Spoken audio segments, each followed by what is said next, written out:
Hey, yo, what it do? It's your boy Rue, and welcome to Reality Heavy Rotation, our special feature for the month of May. Of course, you already know I'm sick as hell, per usual, and I'm here interviewing a very special artist that we have here, a veteran to the music scene out in Lawrence. And I'm very honored to have you here and have this conversation. Why don't you go ahead Appreciate and it. introduce yourself and Appreciate it. let's get to it. I'm Boly, born and raised here in Lawrence. Veteran, that's awesome. I've never actually been called a veteran in the music scene, but yeah, I appreciate I that. mean, you've been out for a while now. I have, yeah, I have. As an artist, it's like kind of new, not new, new. It was like a gap. I did a whole Jordan thing, Okay. retired, and kind of like whatever, came back around. But yeah, Let's get right into your past. I'd love to dig in with artists from their past, their humble beginnings. Tell us a little bit about that. Your coming of age when you found out that you were like down to do music and this is what you wanted to get into and what that journey was like for you. the journey was it was fun, and so it was really, I was really young when I started getting diving into music. So like my family background on my mother's side, they're musicians. My grandfather was a percussionist. He played in like in PR. Everyone kind of knew each other, so he played in like known groups like La Sonora Ponceña, you know, a lot of those little groups, and he kind of was around doing shows. So that kind of like I guess was already inverted into my DNA. Yeah. My father's a big, salsa fan. So that guy just blasting music like every day, full blast. That's a typical Puerto Rican dad. Right Yeah, there. so growing up, I'm already, my mind is just like in the matrix on this music, Latin music. I love that explanation. And when it's all going soaking in, I live out here, so I'm already soaking in. My uncle was a big pop fan. My uncle was into like Guns N' Roses, Michael Jackson, Madonna, all that, the freestyle at that era. So I was soaking up all his stuff. And then boom, the fusion with reggaeton started This happening. now all makes sense. On my style of This- music, right? Yes. Yes. I was trying to find a description. I'm like, I don't know how Where to his describe this. I think it's Yeah. alternative. Like for me, it's a little bit like Latino alternative. Yes. Or like Yes, it's pop exactly that. alternative It's very different from the norm of what of reggaeton. what you're hearing. Yeah. So it's very different. So my sound was a fusion of how I grew up, basically. So it's like the whole rock, the pop, the freestyle, and my melodic flow of singing is if you kind of really dissect it, it's freestyle. It's lubby dubby. It's the way I sing that little freestyle kind of Johnny O, Yeah. George Lamont kind of vibe. And my writing style is like Journey, like Yep, like Steve yep. Perry and like Phil Collins. Like that writing style is like the way they construct lyrics is kind of like how I approach it. And then my music has that Latin side, so I kind of feel my deliverance, but There's it's a little modern. dance and electronic thing there. Yeah, so it's like a lot of the electronic stuff is like it's kind of the development of like over the age of like Yeah. of the combination. Then Rob, my friend, my brother, he's the other half of the key players of the production team that we do. He's like big into like Afrobeat and like EDM, so his touch on it kind of like really molded Yeah. our sound when it came to me as an artist. I was like, oh, here we go. And then we just like, we kind of started building. It was like, yeah, let's go, let's do this. So it was like, it was fun. So it was like, What was like elementary school for you? Like being so heavily influenced with music. Were you writing? Were you? I also like, I'm an artist, like I draw and stuff like that. Okay. Like I'm a comic book artist. So I do comic art, I did a little bit anime, but I kind of like more of the stuff like Jim Lee, that stuff like that. So I was an artist. I was a graffiti artist also. So, when you're that kid, people go to you, this is my name. Draw me this. I remember that. So it's like that used to happen to me a lot in school. But I was really into, the kids that beatboxed. Some of the freestyle rappers. I'm not like a big freestyle person, like rapping or whatever. Like I'm into rap and all that stuff, but I got into beatboxing, and that's how when I was a youth, I was growing up, and I'm beatboxing, whatever. Do a little beatbox right Do now. a little bit. Me right now. Yeah. My lips too dry for that right now. I couldn't even do it anyways. Like I stopped beatboxing forever ago. So I know how to beatbox. Aaliyah's what's that song that she did on Dr. Dolittle? Are You That Somebody? There you go. All right. Nah, you put me on the spot. Now.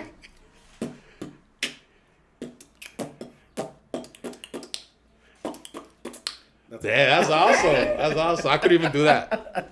And I'm a beatboxer. I couldn't even do that. But I don't know why that always stayed like ingrained. Just inverted that. Yeah, it's crazy, man. Yeah, I couldn't. I think what happened once, why I stopped beatboxing is, I was my brother was a beatboxer too, but he was like, to me he's like probably out of the both of us the most talented one. He's a singer too. His vocals compared to mine is just like he's like Angel Lopez, David Bisbal type. You know what I mean? Like his voice is like powerful. So a lot of my singing and my kind of flow is like a little bit sort of robé. Yeah. I was just like, you don't want to sing? Cool. I'm a vibe this thing. Let me take care of it. Let me take care of it. You know what I mean? Like I'll do it. So one time we're kids. We're walking, around the block, whatever, beatboxing. Another friend of ours, beatboxer. He was a beatboxer. So I've always been kind of creative. So I layer things. So they're beatboxing, they're layering it together. And I'm like, oh, this is dope. He's doing like a little and this guy comes in, and he's doing that whole thing. And I come in, I start adding like hi-hats. And he turns around, he was just like, and I'm like, he's like, sit your ass. I was like, damn, man, what? He just looks like, so we're still walking. I come up with like, that. And I was like, that kind of like took away the whole beat. I'm not beatboxing no more type of thing. You know what I mean? I'm like, hey, yo, why the hell is so? I left the negative. Yeah, I was just like, I'm not doing that. So what were your influences when you were growing up and at that age? You mentioned the salsa music. The salsa was big. There's like specific artists. So, like I grew up urban. I was like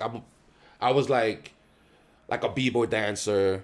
I was into beatboxing. I was into freestyle rap and all that. So I was big into. Like, I like the salsa stuff. I grew up with that. But, like, you'd be surprised. So, like, around my teen years, like, probably 14, 15, I got big into, like, boy bands. I wouldn't be surprised. So I got big, like, I was listen, all of us Puerto Rican boys, we were into the boy band. Yeah, like, I got into boy bands. I really did. Like, I got into, like, Backstreet and Sync and whatever. Everybody. Yeah, like even before that, I still blast. I still blast back. Yeah, even before that, like my uncle, like he used to rock like Milli Vanilli and like New Kids on the Block and whatever, and like I really got into like how the production is, like the pop feel, the way they and then they harmonized each other, like their vocals all together in sync in unison. Yes. So all that was like very interesting to me. Then came Timbaland. And just fucked it all up. Then came Timbaland. Then came those people. You know what I mean? Tim, if you're listening, how are you? Yeah, that's King. That's King. He came with his whole, like, he had a sound that's kind of similar early on, but then he started changing it and just kind of like doing all these weird things. His story is amazing as well. Yeah, and that's when I was like, damn, like. And I started kind of combining and seeing the evolution of the music and how it's like, how anything could be formed into something and it'll sound beautiful to whoever. You know what I mean? Some people don't even mess with it. But like I'm listening to them just like, this is great. I love it. I love it. And I started doing the same thing. I started just creating everywhere, just creating, That's just the doing best. doing whatever. Before I even dived into like any program, because I grew up in Lawrence, poor. You know what I mean? I didn't have a studio at the time. At the time, it was like the beginning of digital music. So it's like I didn't have access to it. Did you go to any programs? So I'm the type that I'll go to a program and like not commit. Yeah. You know what I mean? I don't commit. Like I went to Movement like earlier on when it first started, when it was like on Island Street or whatever, and I didn't commit. You know, I got pulled over there and just like, oh yeah. It was just like I'm one of those kids. I'm one of those kids that like even in high school and school, like I was one of those kids that like I walked around with headphones on and like I didn't care that I was even in school. I was there because I was obligated to. Yeah. You know what I mean? Like I did what I had to do to pass and just graduate and just get out of there, whatever. You played it smart. Yeah, so but I was always like, I'm that guy. Yeah. I was that guy. Just drawing with the headphones in on, your just own like, world. you know, if you walking by, like, hey, what up? Oh, Snicker, thanks. You know? So it's like... Did you do the talent shows or anything? No, I didn't because earlier on I was very shy. I was very shy and I like the whole thing with the beatbox thing. I thought like if I try to do something, like it'll get, you know, That received. same reaction Yeah, it'll that you get got. received wrong. And it's just And like, that's oh. crazy because a lot of people, they hide their talents because of that. Yeah. Because of something that happened in their childhood where somebody told them not to do something or whatever the case. So it's like now they're like, oh, you know, I'm afraid of. Yeah, and like I said, my brother was like the more talented one, and he was like a performer. Like he'll do like shows, and then like he was in church, and like he was like in a traveling band. Like he was like the lead singer in like a traveling band. And he's like doing all these things and like. Out of Lawrence? Yeah. I think the church was in Lawrence at the time. I don't know the name of the church or anything like that, but yeah, he was doing all that, and I'm at home on like Fruity, banging out beats. When it came out, it was so crazy. I got introduced to Fruity with a friend of mine. I could not figure the program out. Yeah, I remember at just first being I like couldn't. 15 and being like, what? Yeah, at first I couldn't. And then I'm hearing, because that's when like YouTube started blowing up, and we still had MySpace at the time, and I'm hearing people that produced songs off Fruity Loops, and I'm like, how do you make that sound? Like I don't know how you make that sound. It's crazy. It's crazy. I mean, Fruity, when I started, it was just like it was all piano roll, so I'm clicking little boxes, and it's just like Yeah. and it's just like that's great. Let's put the kick in the snare, like not on time. It's just a mess, and I'm just there like, yep.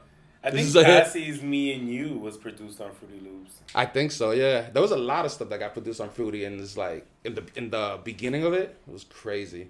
Let's talk about, so, you know, you went through high school, you were a quiet person. What was it like, you know, when was your first show? Do you remember that feeling, being on stage for the first time, singing your music? Yeah, I think my first show was like one of these like local like little clubs or whatever. Because I was produced, I was making beats. So around the high school time, I started making, you know, friends in the music, you know, realm or whatever. Yeah. And I started connecting myself with the Latin producers and the Latin artists. And so I met an artist at one time in the barbershop. And I was spoken about the person like previously. And then I saw him. Then I was just like, hey, you're this dude? I was like, yeah, I'm this dude. I'm this dude. Okay. Well, we just kind of chop it up a little bit. I told him that I make beats or whatever. He was interested because he was a singer. He's like a really great singer too. So he's like, you make beats?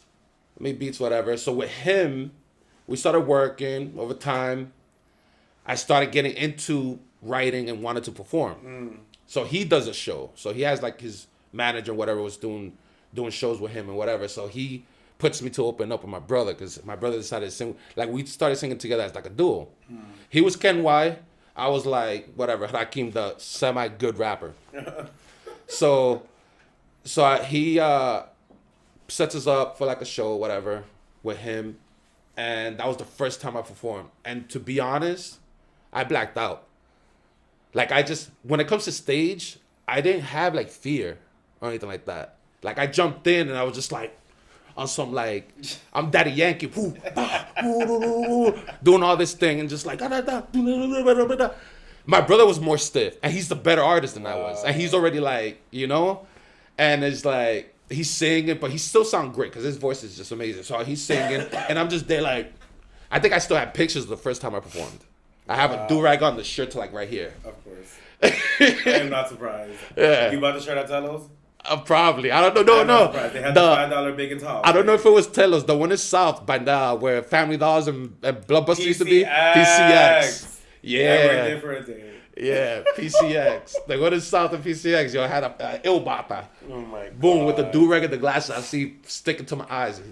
The ill fucking, the alien glasses. What was the name of the song that you guys were performing? I think it was Fuacata. Fuacata. Yeah, it was like early like 2000s. It was like, you know, you had your haracatas, your maullas, and your fuacata. Yeah, it was produced by my boy Ra. That's around the time that I met Ra. And no, fuacata was the one that he did. I produced that one, and it was engineered by my boy Justin from Forest Productions, and he kind of did the whole thing. It was actually in his early time as an engineer. And it was just like, hey, let's do this track. And like, my brother sounds amazing in it. And I'm there like just rapping, just like Franco de Gorilla type of like rapping. It was cool. But that was my first song. Wow. If I ever find it on a CD or anything like that, I'll let you know. Yes, so you post can it hear as a TV. Yeah, like a little, throwback. How hard. No, it really was. The song was just like... If I could remember, like I don't forget these songs. It's like "Ven lucete," and I'm like in the background. Come on, girl! Like it was that cheesy. It was that cheesy. Come on, girl. Yeah, it was just like fuck. It was such a cheesy song. It's insane.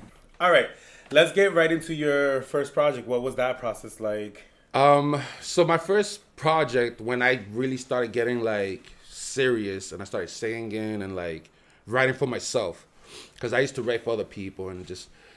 So when I started writing for myself, my first project was Conocerte Ma. That song is actually on SoundCloud right now. It's not like on the other platforms. I did that song, picked a beat to like YouTube or whatever. I didn't make the beat. I was just like, whatever. At the time, I wasn't really working on beats. I just kind of like veered off the Fruity. And I grabbed that one, wrote Conocerte Ma, and I was just like... I don't sound bad. You're like, I could do that. I like this one. Let's keep this one. Yeah, like I don't sound bad. So I'm there.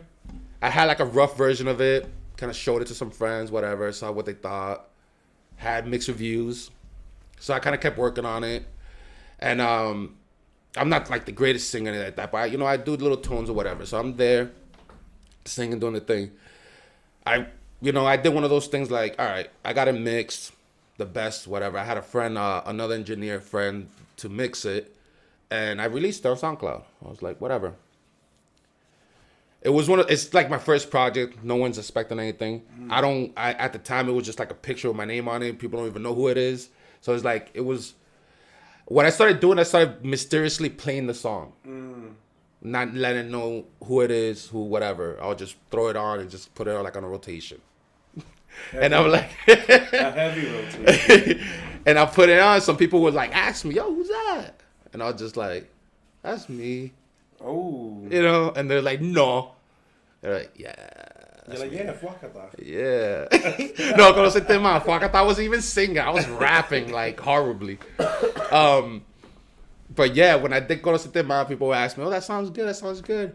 And then it came a time period where I was just kind of like.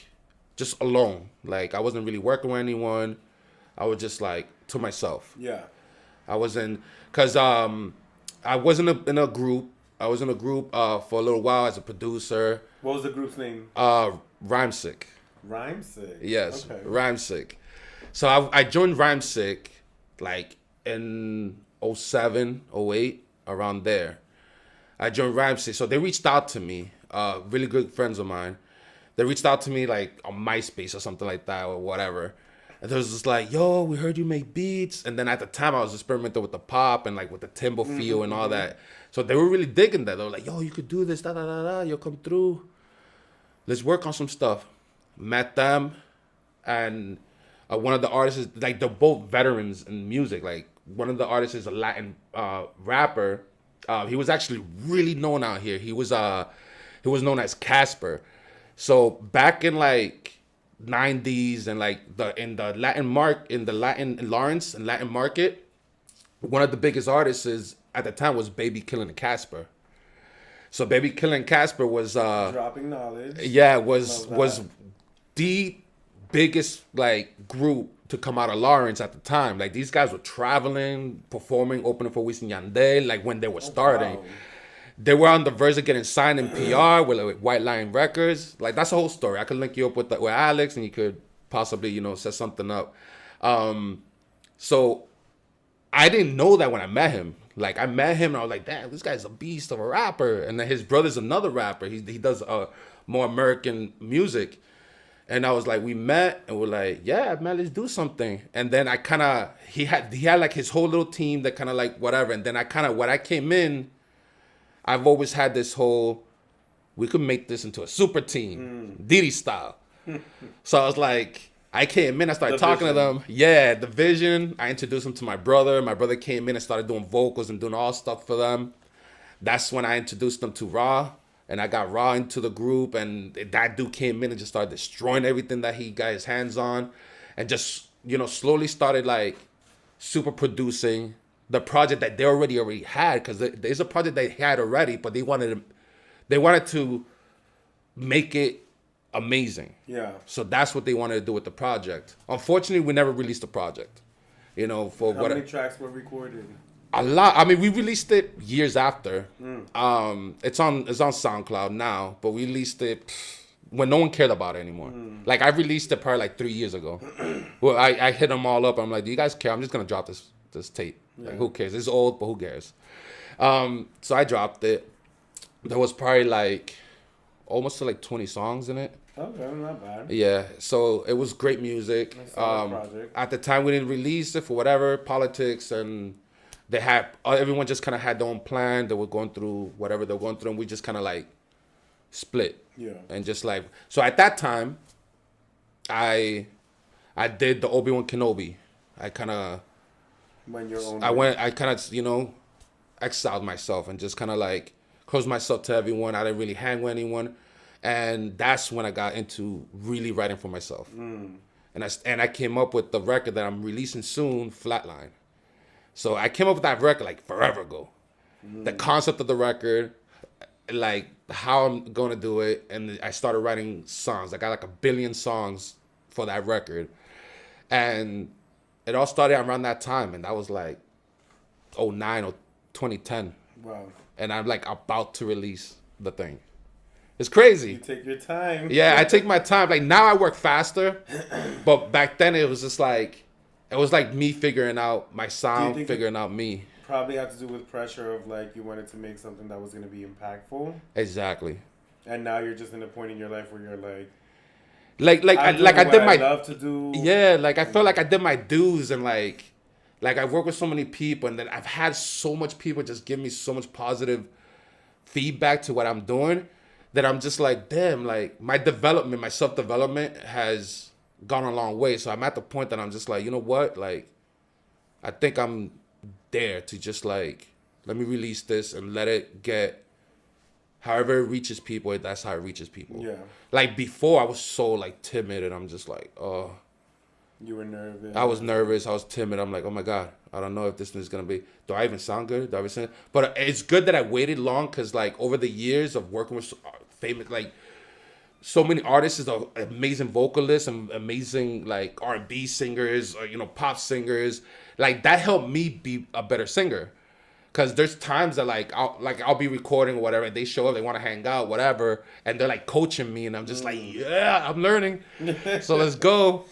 So like I've gotten better. So like if you listen to Conoce Tema, which is like my first like release ever, and you listen to anything new, yeah. you could hear the development. I do hear it like in your song Creía, yeah. There is definitely a development there. You can hear how well orchestrated you figured everything out to make it flow in a way that it's like not one category. That's why I'm like, I don't know how to categorize this. Yeah. But I love it. Like, I think it flows out well. Appreciate it. Yeah, that was part of that whole self development and like the experimenting. I'm big into experiments, so it's like And then Pobre Corazon. Pobre Corazon, yeah. That's The a one with whole. Bia. That's a whole different sound. Yeah, What was that like? so I wrote that song. I wrote that song for like a while ago. So there was this whole challenge. There was a Pobre Corazon. There's a Pobre Corazon with Divino. So that's the famous Pobre Corazon song. So there was a challenge with Pobre Corazon that people would do like a little video of them singing the song, and I did it once, and then Divino saw it, and like I got hyped, and I was like, oh my god, he saw it. But then a whole different view of Pobre Corazon as a song popped in my head. So I wrote the song. Originally, the Bia's vocals was a friend of mine. He did it like just kind of like a sit-in. He recorded it just because he has a different tone, a higher tone than I do, so he did it. And then over the years, I just really didn't have anyone to do the song. I went through so many people. There's like so many versions of that song. Until one day I sent it to Bia, and I was just like, yo, listen to this, do you mind? Mm-hmm. She just got back to me when? Shout out Bia. Yeah, shout out to her, man. She just got back to me. She's like, when you want to do this? And I was like, whatever you're free. Yeah. And she's like, big pregnancy, shows up, kills it, and I was just like, damn, that's dope. I got it released. Yeah, I was like, damn, I'm gonna this shit mixed tomorrow. Vamos a sacarle esto. And yeah, she like destroyed it. And I was just like, bang, let's do this. And I thought it was cool, like the fact that even she was like, yo, let's do it. And just in my mind, I'm like, damn, she liked it. Yeah.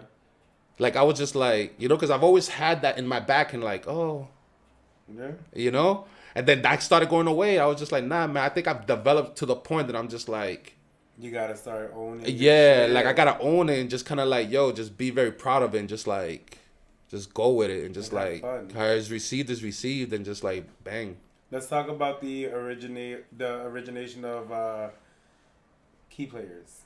So the Key Players started so when I told you around 07, 08, I joined Rhymesick. So the Key Players started in Rhymesick.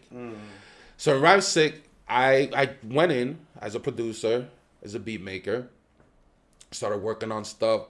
I'm not a big key guy.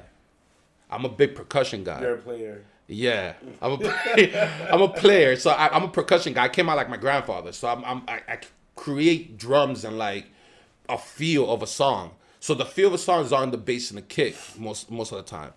So in the drums and the bass. So when you get that feel off of that, you could build off of it, whatever. I got introduced to Raw like way before that.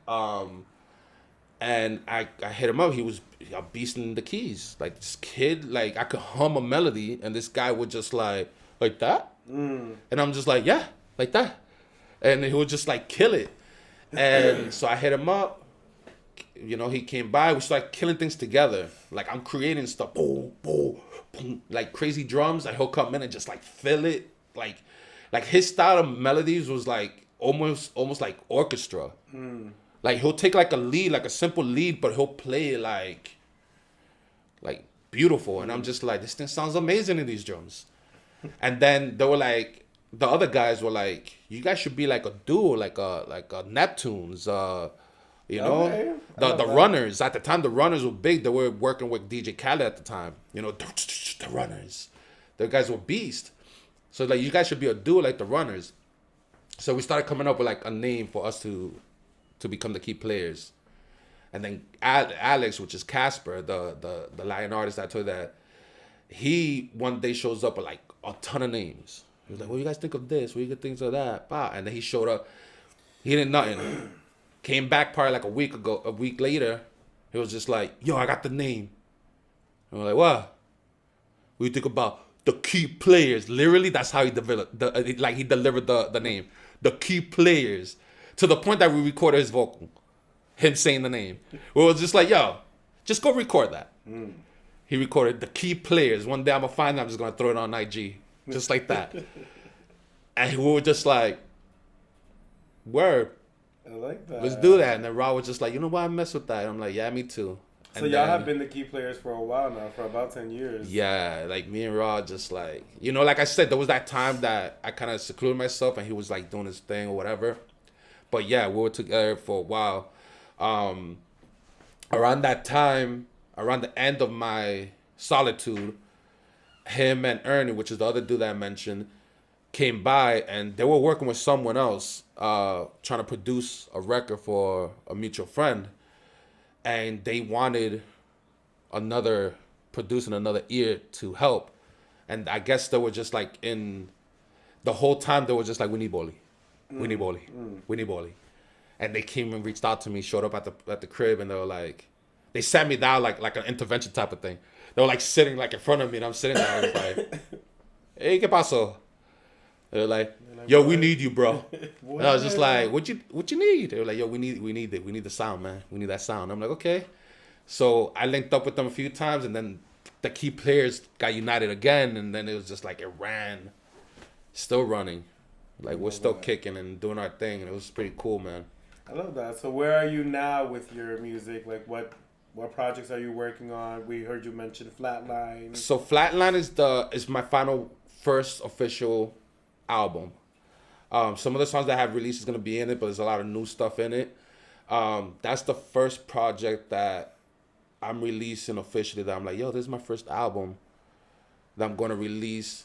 Haven't really decided on a date, but I'm gonna release it soon. And I have like 2 other projects. So I'm doing like a small EP, which is like straight like perreo type of music. You know I'm all up in there. Yeah, so it's all like straight perreo type of music. I'm trying to release that, and then I'm doing the second volume of Flatline. Okay. So I'm already in production to those 2 projects, because like the first Flatline is done. I'm just like ready to release. So I'm just writing. I'm at the solitude point again.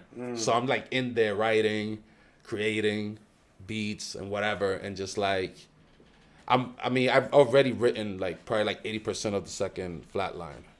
So it's like the album is pretty much almost there. Right now there's some songs that I wrote for like with features and stuff like that. So I'm just trying to figure out who sounds the best on whatever other songs that I feel I want to bring in people, and just like see how it develops. See what happens. I love that. What advice would you give to your younger self? My younger self, stay the course, really. I mean, I wouldn't really change anything. Stay the course. Don't get discouraged. I would tell myself, don't get discouraged with anything you hear, the whispers or anything like that. Just kind of like, just stay the course and do you, man. You're going to develop regardless. So it doesn't matter. Just let it go. Now let's go 10 years in the future. What advice would you give yourself now? If I go 10 years in the future, te quitaste. That would be well, te quitaste ya. I don't know. I don't know if 10 years I'll still be singing or performing like that. You will be. I don't know. You will be. I think that's crazy to say. Like right now, I feel like right now is when you're starting to like really, like you can hear the evolution in your music. So Yeah. Right now is where there's a sound that's like, okay, now I see where this is going. Yeah. And I think that even with your projects that are coming out, like, I feel like we're gonna hear that, and that's gonna like motivate you so much more to get To keep so going? much more done. I hope so, man. God willing, it'll be something that happens. That'll be awesome. I'm trying to develop a more of a like urban Latin reggaeton kind of scene out here. Like I try to do a show. So I did a show at Spicker River, and try to build it off the whole reggaeton party. Que sé yo qué. And it's just like the Gasolina party. Yeah, I don't even know what Gasolina party is. It's like we went to one. It's like they tour the nation. Yeah. And they book these venues, and they just have a live DJ playing. Yeah.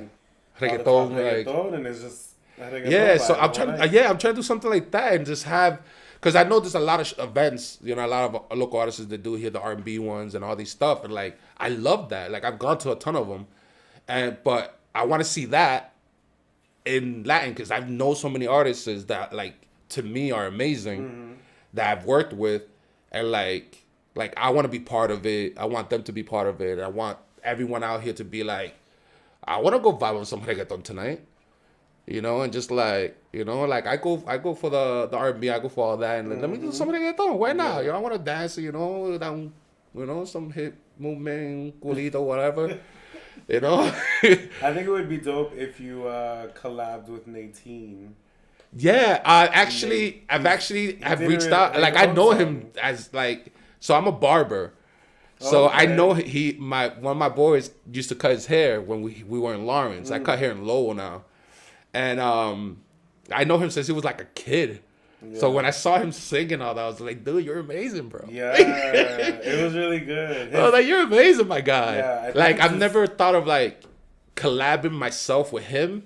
I've never really spoken to him. I've reached out to him to do songs with other people that I'm producing. Yeah. Like, hey, I'm producing this thing. Yo, I would be great if you did this or whatever.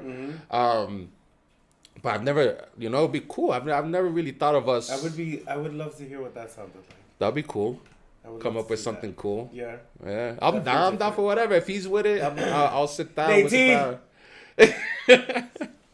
I'll sit down. We'll do it. We'll get creative and see what we could come up with.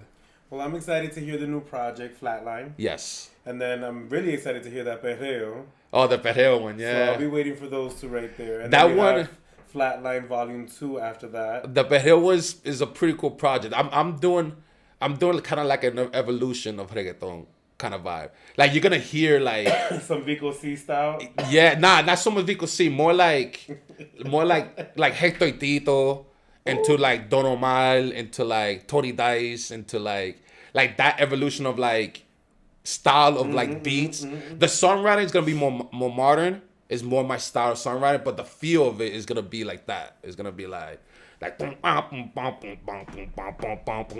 gonna be that type of like vibe. Is gonna be dope. Like some of the stuff I have right now, I'm pretty happy with. I'm just like, oh, you came up with that, boy.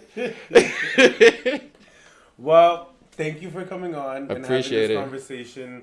For those of you guys that are tuning in, make sure you check Boly out. Where can they find you? I do a lot of my music stuff on IG. It's at Yo Soy Boly, YOSOY BOLY.